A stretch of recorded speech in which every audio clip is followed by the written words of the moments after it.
Good evening, lovely tubers. White Mexican back again for a little bit of a different video today. Wanted to do something a little bit unique, something I don't normally do on this channel here. So I want to start a new series and basically start to really document the investments that I'm making in the game, which is Yu-Gi-Oh! And last weekend, I believe it was, I made a small purchase. I was actually at my local mall here in Syracuse and headed over to Destiny and went to a gaming store over there and picked up a couple singles.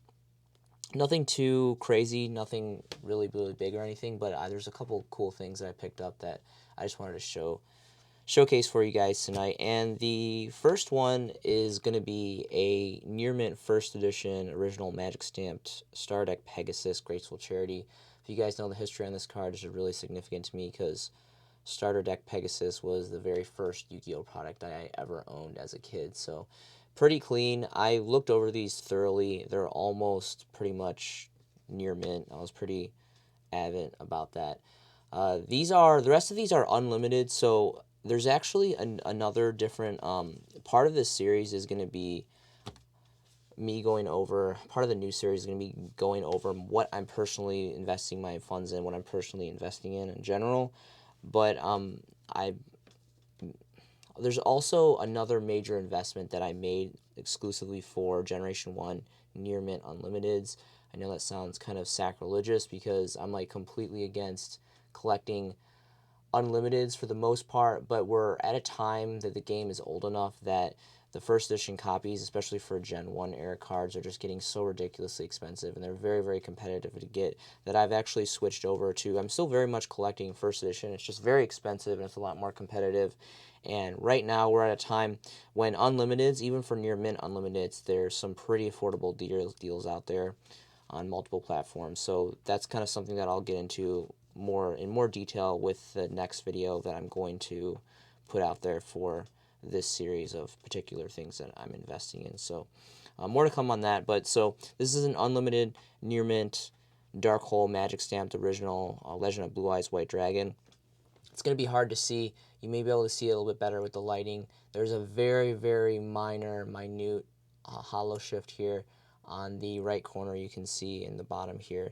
It's almost like the foil is shifted like a little bit, like going that way towards the card, the upper left corner. So that's kind of cool. Very, very minor. Definitely not enough to be considered a misprint, but it's pretty cool. And then we actually got 3 copies of these. These are all original LOB Magic Stamped Unlimited Super Rares. And the hollow foiling is just really great. It's got that greenish tint, mint green tint tone to it. Very much like the Gen 1 era that it is. So these are pretty cool. I feel like there was another one that maybe had, this one's border, on the border you can kind of see it. It's a little kind of off-centered on the border for the foil for this one as well, but it's very minute, definitely not enough to be considered a misprint. And then we have 2 trap holes. So again, LOB. This one as well, it's really, really hard to see here. It's got a very, very tiny hollow shift here at the bottom, a little crack. Again, not nearly enough to make it, you know, a misprint collector. But again, these are just extremely affordable, and you know, if you get them in at least near mint condition, I think they definitely have, I know that they will increase value over time. Same thing with this one. There's a little bit of a tiny shift on that top left corner here on the side. I don't know if you guys can see that, but very minute. Not too much of a big deal, but just kind of cool, something to take note. So 2 super rare unlimiteds, near mints for that. And this is actually the coolest find that I found. Unfortunately, this also is unlimited, but this is an original print Feral Servant super rare backup soldier. And if you guys can see, this is a very significant hollow shift misprint. You can see the hollow shift is shifted down, and you can actually see the shadow outline of the characters here towards the center of the card. So this is actually really, really cool. I don't run into too many misprints. I'm not an avid misprint collector by any means. There's a few onesie twosies I have around, but I really do appreciate the market for misprints. I think It's a smaller market, but it's definitely out there, and I appreciate and respect people that like the misprint collector's market. So this was kind of just in there in one of the binders, and I scooped it up, and I'm pretty sure that this was like a bone. It was very, very affordable.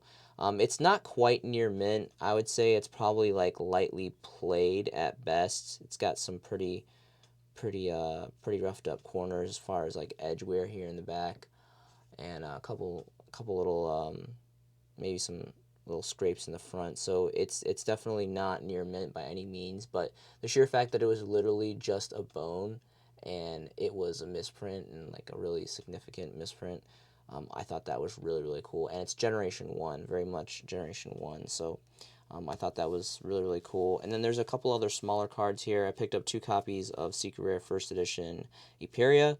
So Splite's coming out, and I'm really, really excited for Splite. Splite is probably one of the very first like newer decks that I'm actually getting really interested in. And it's a level 2 deck, and I've heard people talk about this card before, and I've been doing a lot of research of late into level 2s and just trying to find my own tech cards to run in the deck personally myself, and kind of just become more knowledgeable about the options for the deck. It's something I'm very, very excited for. So Splites are going to be dawning out of Power of the Elements, which is another set that I really have my eye on for the near future. I believe it drops in August, and I'm potentially going to invest in a case. I'm not sure yet. I'm not really sure exactly how I'm going to go about investing in that set, but that's definitely something that I have my eye on. I think Power of the Elements has a lot of great investment value behind it. One being that it's going to have that allure of like hero collectability, hero players, fanboy fodder, and then also it's going to have splites. Splice has been doing very well in the OCG in Japan, I'm told, and a lot of players, including myself, are very, very excited for the Splites deck, which is being premiered in Power of the Elements. So it's definitely going to sell, and it's going to have some really, really great value to it. Next is going to be a dual terminal common. This is from DT7, Amazon's Chainmaster. So this is just really cool. You can see the predominant hollow foiling in old DTs is really, really predominant, very, very strong, a lot more, so I'm pretty much superior in every way to the Hidden Arsenal Chapter 1s. I still have an appreciation for those because they're so affordable, but nothing really beats the OG. And I really just like the Amazoness archetype in general, and the artwork is just really, really cool. And this was like a bone as well, so I just picked this up because I love DT. It was very affordable. And then next is going to be Labyrinth Walls. So these are original first edition Magic Ruler Common Labyrinth Walls. So they're really big for the anime, Generation 1 anime, first series of the anime. And these aren't really expensive or anything. These are pretty relatively available on the market, even for first edition near mints. And yeah, there goes my near mint. I just totally dropped this. But and these were just some cool commons that I found, and I think I paid like a bone a piece for these, so it really wasn't like a deal or anything. It was just, these are really old. They're first edition. They're Gen 1 Set 3 Magic Ruler, and this is just a really popular anime card, and I just like this card a lot. And I remember playing this card as a kid. It's a 3K defense, so pretty awesome. That is all I have for you guys tonight. This has been a showcasing by the White Mexican, and I will see you guys in the next video.